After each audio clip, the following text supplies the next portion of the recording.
no han logrado aún realizar la democracia. Entonces la pregunta inicial es, ¿la democracia como sistema de gobierno, si estamos hablando del tema de gobierno, tiene peligros?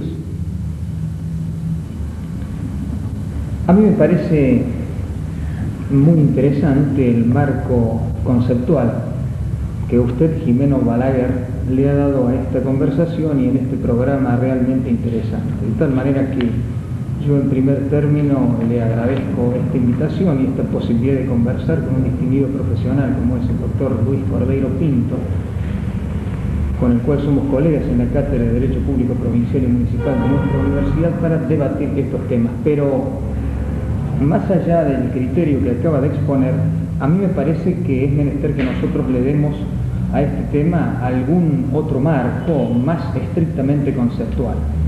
Y en tal sentido, usted bien señala que el tema del gobierno es uno de los temas centrales de la ciencia política y del régimen político.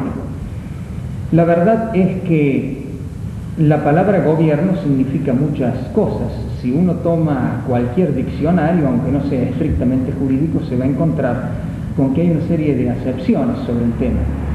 La palabra gobierno puede significar la acción o el efecto de mandar y de dirigir. La palabra gobierno también significa la sede donde están asentadas las autoridades. La palabra gobierno también significa precisamente el grupo de autoridades superiores que puede haber tanto a nivel nacional, provincial como municipal. Sin duda, esta última acepción es la que a nosotros más nos debe interesar y se me ocurre que es la que nos ha concitado para conversar.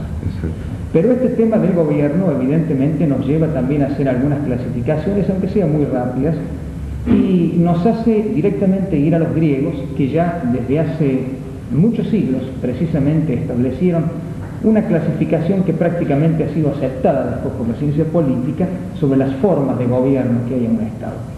Y las formas de gobierno son en general tres, con sus tres deformaciones. O sea, la democracia, que es el gobierno en general del pueblo y de todos, la aristocracia, que es el gobierno de unos pocos más electos, y por último la monarquía, que es el gobierno de uno solo. La degeneración de estos sistemas está en la demagogia, está en la oligarquía y está en la tiranía.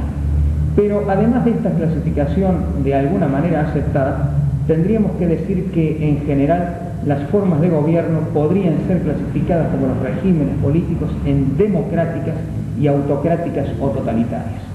Los caracteres para hacer estas distinciones son realmente muy importantes y de alguna manera yo creo que definen tal vez los problemas esenciales que tiene el hombre dentro del Estado en este momento en el siglo XX. De tal manera que no hay ninguna duda, y como acá en todo tipo de ciencia cultural y mucho más como en la ciencia política, el investigador o quien opina está inmerso en el fenómeno sobre el cual precisamente va a investigar o va a opinar, desde ya yo adelanto una posición muy firme en el sentido de que naturalmente yo me creo un hombre de la democracia, de tal manera entonces que yo considero que realmente el gobierno tiene que ser democrático.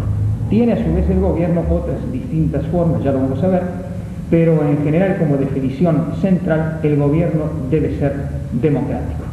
En consecuencia, esto significa que la democracia, incluso más que una forma de gobierno, más que un régimen político, realmente la democracia debe ser una forma de vida, un estilo de vida. Y esto tiene una serie de requisitos que yo acá voy a mencionar también rápidamente.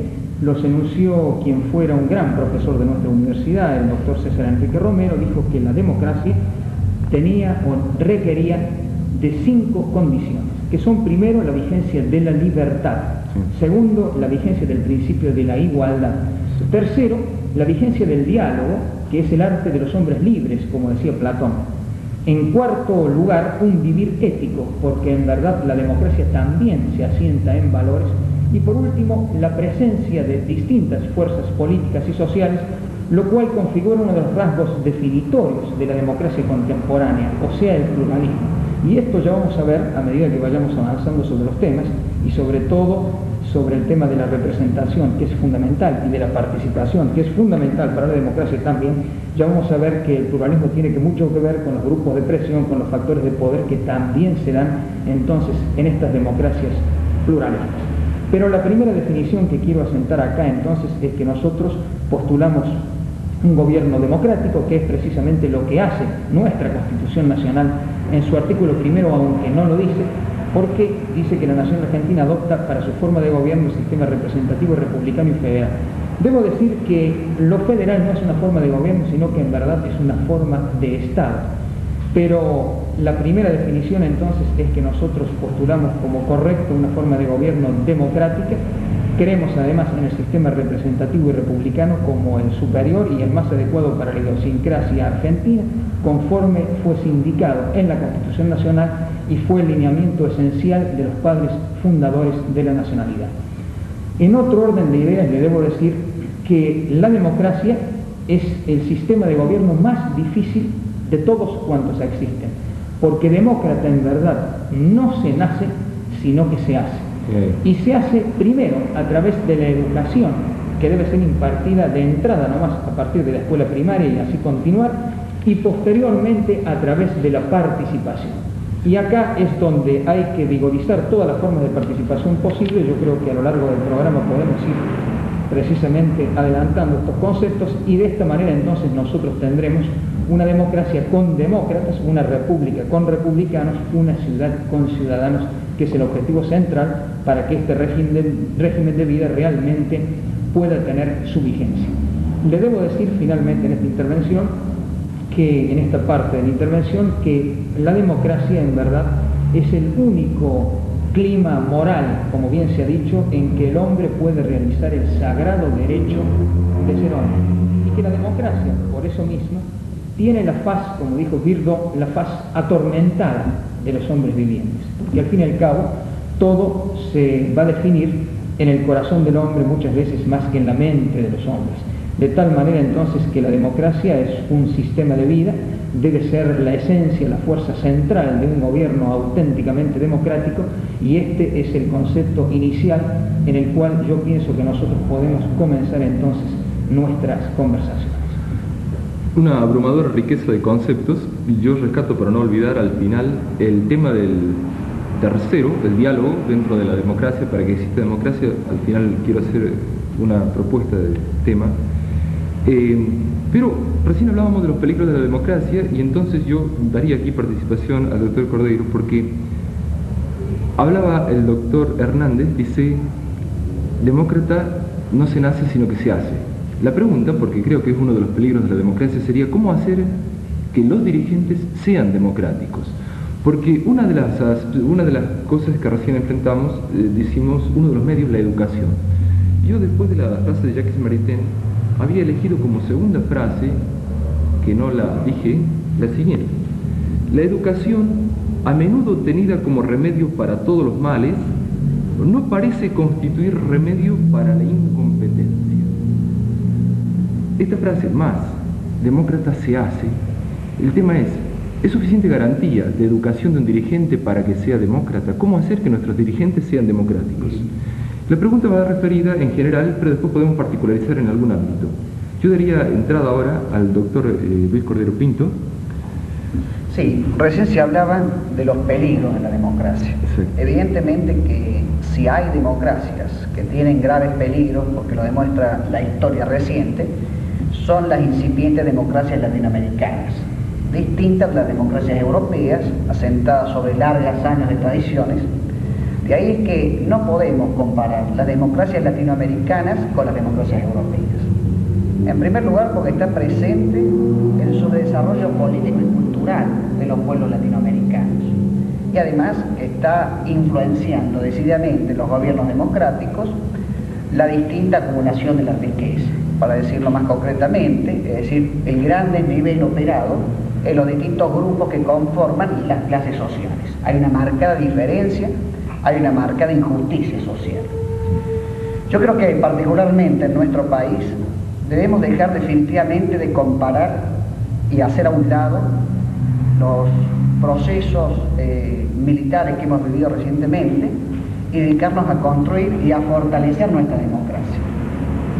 Partiendo de esa tesitura, debemos reconocer que estamos viviendo en democracia a partir de un gobierno legítimamente elegido por voluntad popular.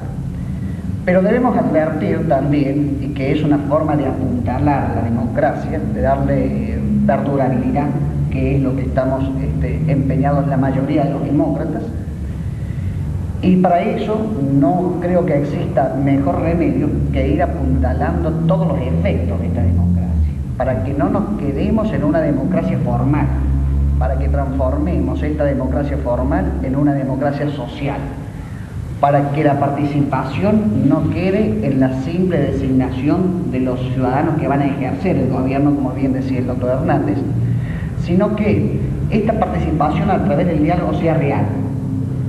Porque tal vez si analizamos el comportamiento de algunos de los órganos que integran tanto el gobierno federal como el gobierno de provincia, y específicamente los órganos deliberativos por excelencia, debemos apuntar que hay tal vez una ruptura del diálogo. No del diálogo entre representantes de los distintos partidos políticos, sino que se asiste a la toma de posiciones sobre medidas ya preconcebidas. Entonces no hay diálogo para la determinación de las decisiones, sino que simplemente el diálogo, mal llamado diálogo, se transforma en la fundamentación de decisiones que han sido adoptadas en cenáculos cerrados, como pueden ser las reuniones partidarias o las reuniones de bloque. Esto, juntamente con la publicidad de los actos de gobierno, la publicidad o la fundamentación de por qué se toma una u otra decisión, es lo que se espera de la democracia, es decir, para avanzar, para que esta democracia, como decía anteriormente, sea eficiente. Porque, como coincidiendo con lo que usted anticipaba, la democracia no solamente es el gobierno o el buen gobierno y la garantía de algunos principios que bien señaló el doctor Hernández, como la libertad y la igualdad, sino que es necesario que la democracia sea la herramienta no solamente de una convivencia social, sino una mejor distribución de la riqueza. Me han hecho, tal vez a lo mejor parecemos saltar de un tema a otro, pero creo yo que está dentro del mismo tema, y es una pregunta de un televidente. El televidente me dijo, ¿por qué no les pregunta a los invitados dentro del gobierno universitario? Gobierno universitario, dice, mi apreciación, dice un televidente, es que antes, hasta la época de finalización de la época del proceso, hemos tenido un gobierno autocrático en la universidad, donde las órdenes venían de arriba y no había mucha participación de los profesores y ninguna de los estudiantes. Ahora dice, parece ser que tenemos un gobierno autocrático de abajo, decía este televidente, donde los que realmente tienen autoridad y hacen lo que quieren son los estudiantes, incluso aún a costa de las autoridades de la universidad y de los propios profesores. ¿Qué les parece esta pregunta del televidente? Naturalmente que, con mucho respeto, nosotros no compartimos en absoluto este tipo de concepto. Acá afortunadamente ha vuelto la democracia y yo creo que este tema, es decir, hay que seguirlo analizando en detalle. En particular, la democracia tiene que ser un sistema de vida, y para que realmente haya democracia, además de la educación, tiene que existir, como antes lo dije, la participación. Esta participación tiene que hacerse en todos los sectores y en todos los ámbitos. En particular, la democracia no puede consistir en el depósito de una papeleta en una urna cada 4 o 6 años, sino que, como bien lo dijo el doctor Cordero Pinto, hay que asistir al tránsito de la llamada democracia liberal a la democracia social, que consiste en una posición distinta del Estado frente a casi todos los problemas de la sociedad. Se aspira al estado de justicia, al estado de bienestar. Esto significa que el Estado debe planificar, esto significa que el Estado debe intervenir en la economía, esto significa que el hombre se lo debe considerar como situado dentro de su familia.